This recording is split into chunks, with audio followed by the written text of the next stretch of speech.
안녕하세요. 이학권의 시사 칼럼입니다. 한 소박한 크리스찬의 눈으로 바라보는 삶과 역사를 나누는 시간입니다. 오늘은 나됨을 누리는 경제학, 그런 제목으로 그리스 얘기를 좀 나누겠습니다. 지난 8월 16일 독일 의회는 860억 유로의 그리스 구제안을 통과를 시켰습니다. 그리스 때문에 전 세계가 몇 달을 덜썩덜썩을 했습니다. 이제 좀 어쨌든 현재 상황에서는 이제 안정적으로 되어가는 그런 모양입니다만은 저게 언제까지일까 하는 생각은 아마 우리 모두가 다 할 것 같습니다. 그리스는 우리와 참 비슷합니다. 반도 국가고요. 섬들이 1,400개 이상입니다. 우리는 3,300개가 있죠. 1973년 군사 정권이 무너지기 전까지 연평균 7%의 성장을 한 경제 기적을 이룬 나라입니다.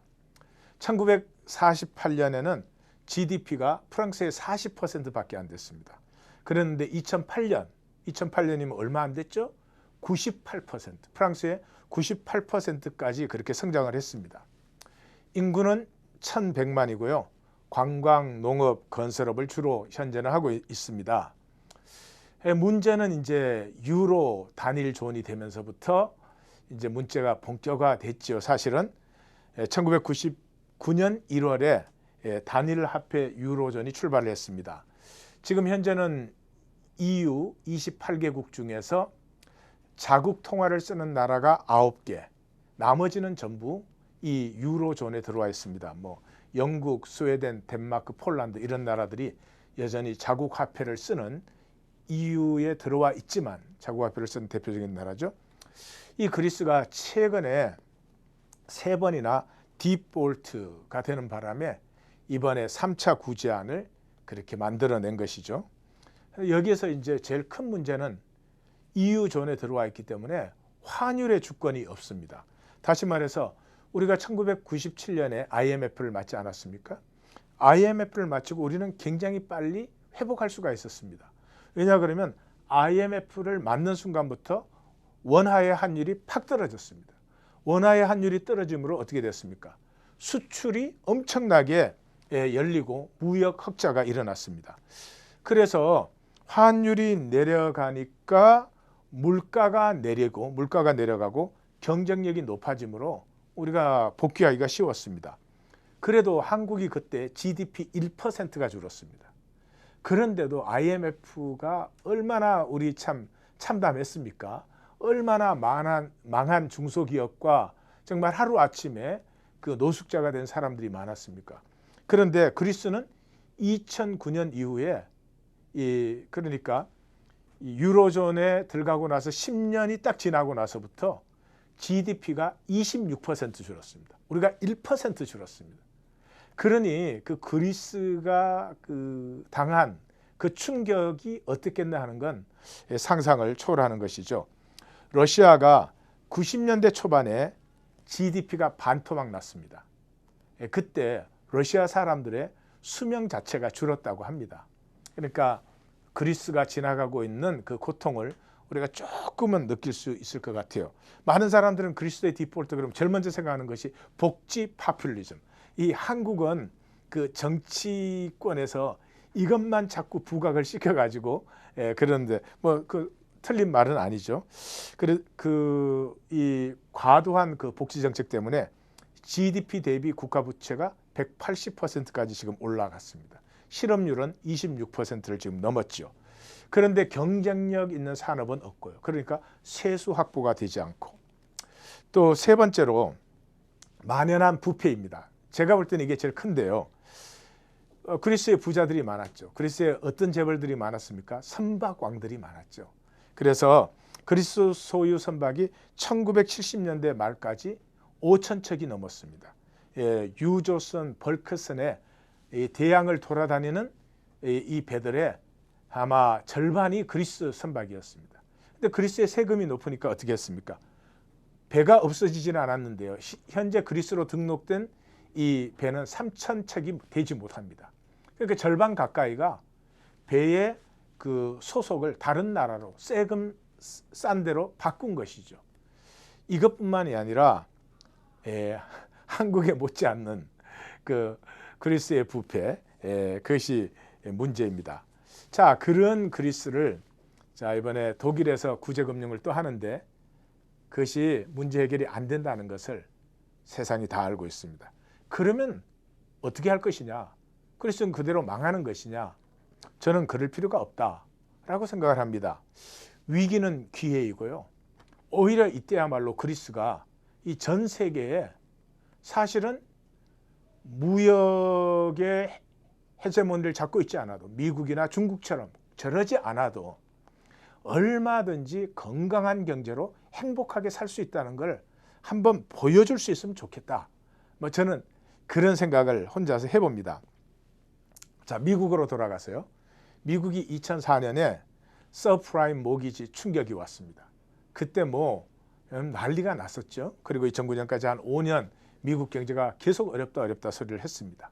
자, 그러면 이 2004년에 이 충격이 왜 왔는가 하는 것을 미국 의회 조사단이 조사를 했습니다. 그리고 그 결과를 발표를 했습니다. 발표를 한 것은 사실은 뭐 상식적인 거죠. 이 부동산 불패를 믿고 50만 불짜리 집에다 70만 불씩 불려준 거죠. 그리고 거기서 남는 돈을 가지고 월스트리트는 마냥 그 파생 금융 상품을 만들었습니다. 그게 부동산이 무너지니까 따라서 한꺼번에 무너진 거죠. 그런데 의회 조사단의 발표는 전혀 뜻밖이었습니다. 주범이 중국이라는 것입니다. 2010년에 이 발표가 주범이 중국이라는 거죠. 중국이 환율을 고정시켜 놓고 환율이 수입이 올라감에 따라서 올라가지 않으니까 무역의 흑자를 마음껏 올릴 수가 있었습니다. 그래서 특별히 미국을 대상으로 천문학적인 무역 흑자를 벌어들였습니다. 그 벌어들인 돈을 미국에 다시 빌려줬어요.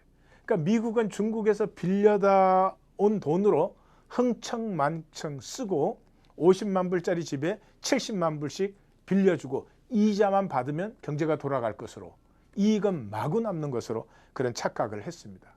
결과는 전혀 아니었죠. 그래서 오바마의 강력한 요구로 위안화를 평가절상시켰죠. 평가절상을 시킬 때는 중국도 이제는 이제 우리가 수출에만 의존하지 말고 13억이 있으니까 내수도 진작시키자. 우리 안에서 쓰는 소비도 충분히 일으킬 수 있다라고 해서 그 미국의 요청을 받아들여 가지고 그 위안화를 절하시켰죠. 절상시켰죠. 당분간은 되는 것 같았지만 어땠습니까? 그 결과로 이번에 중국 정부가 다시 한번 위안화를 이번에 픽스시키는 조치를 또 취했죠. 아마 앞으로 어떻게 될지 상당히 궁금합니다만은 제가 이 얘기를 드리는 것은 똑같은 일이 사실은 독일과 그리스 사이에 일어난 것입니다. 독일은 자동차, 가전제품, 이 주요 전자제품 이런 거 비싼 거 만들어서 그리스에 팔았습니다. 그리고 그리스에 돈 쓸 일은 없지 않습니까? 뭐 가봐야 관광객 몇 사람 가는 거죠. 그래서 천문학적인 이익을 그리스로부터 이렇게 벌어들였습니다. 벌어들인 돈으로 다시 그리스에 빌려줬습니다. 그러니까 중국과 미국 사이에 일어난 똑같은 일이 그리스에 반복이 된 거죠. 그러니 그리스 사람들이 반독일 시위를 하는 것이 뭐 당연한 일입니다. 앵겔라 메르켈을 히틀러에 비유하는가 하면 쇼이블레 그 재무장관을 제국주의의 수괴다 이렇게 하고 그 독일의 저명한 그 사상가인 하버마스는 독일이 40년간 쌓아온 정치적 유산을 하루아침에 지금 무너뜨리고 있다라고까지 독일의 정치를 향해서 경고를 했습니다. 이제 3차 구제금융을 해줘야 되니까 더 까다롭고 더 제한을 해야죠. 돈을 빌려준 다음에 받을 수 있게 만들어야 되니까 이렇게 되니까 거의 그리스의 주권의 침해가 되는 일들까지도 그리스 쪽에서 받아들일 수밖에는 없게 되었습니다. 자, 이렇게 되면서 EU 자체에 대한 문제도 제기되었습니다. EU가 이렇게 유럽이 통합을 할 때 단순히 경제적인 이유뿐만이 아니라 이제는 전쟁 없는 평화로운 시대를 열어가자라고 하는 것이 유로존의 기본 이념인데, 이렇게 한 나라는 점점점 강해지고 한 나라는 약해지고 그 상대적인 위치 때문에 주권까지 침해를 받는다면 유로존의 실제적인 의미가 상실되었다, 그렇게 보는 것이죠. 자, 제가 여기까지 말씀드린 것은 그리스라는 나라 자체를 한번 다시 보자는 거죠. 그리스는 자연 혜택이 정말 천혜의 나라입니다. 경치가 수려합니다. 에게해, 크레타섬, 에비아, 도테카니사, 키클라데스, 뭐 그런 제도들이 수도 없이 많습니다. 세상에서 제일 건축상으로 아름다운 그 지역이 산토리니라 그럽니다. 그 섬인데요. 그 산토리니를 뭐 죽기 전에 한 번은 봐야 된다 그러는데요. 그 산토리니의 그 해지는 전경을 그 사진으로나마 보신 분들이 있는지 모르겠지만 정말 아름답습니다. 거기에 이오니아해, 핀도스 산맥, 남알프스, 올림푸스 산, 뭐 마케도니아, 트라키 지역의 그 원시림과 협곡과 계곡들, 굉장히 아름다운 나라입니다. 거기에 겨울에는 따뜻하고 여름에는 건조합니다. 그래서 1년 사시사철이 관광이 될 수 있는 그런 나라입니다. 그리고 전통적인 음식도 올리브유를 중심으로 해서 굉장히 건강합니다. 그리고 경제 발전을 많이 했던 나라이기 때문에 현대화된 도로, 철도망, 고속 선박 이런 것들이 아주 잘 되어져 있습니다. 사실 유럽에서 가장 긴 그 리오 안티리오 다리가 그리스에 있는 다리입니다. 그런데 경제가 이렇게 된 이유는 어떻게 돼? 그 천혜의 나라가, 그 아름답고 살기 좋은 지역의 나라가 바깥에서 비싼 자동차, 비싼 IT 기기, 비싼 명품은 전부 수입해드리고 파는 건 농산물 팔아가지고는 상대가 안 되는 거죠. 그래서 그리스가 이 기회에 다른 나라에서 돈 빌려올 거 생각하지 말고 그리스 국민이 정말 한번 길을 펼쳐봐라. 우리 이 지중해와 이 핀도스 산맥의 아름다운 기후에서 우리 농사지어서 소박하게 먹고 살자. 우리 비싼 자동차 수입하지 말자. 자동차 꼭 필요할 때만 타고 자전거 타자. 또 명품 사서 들이지 말자. 우리가 소박하게 만든 공예품, 공산품들로 그렇게 살아가자.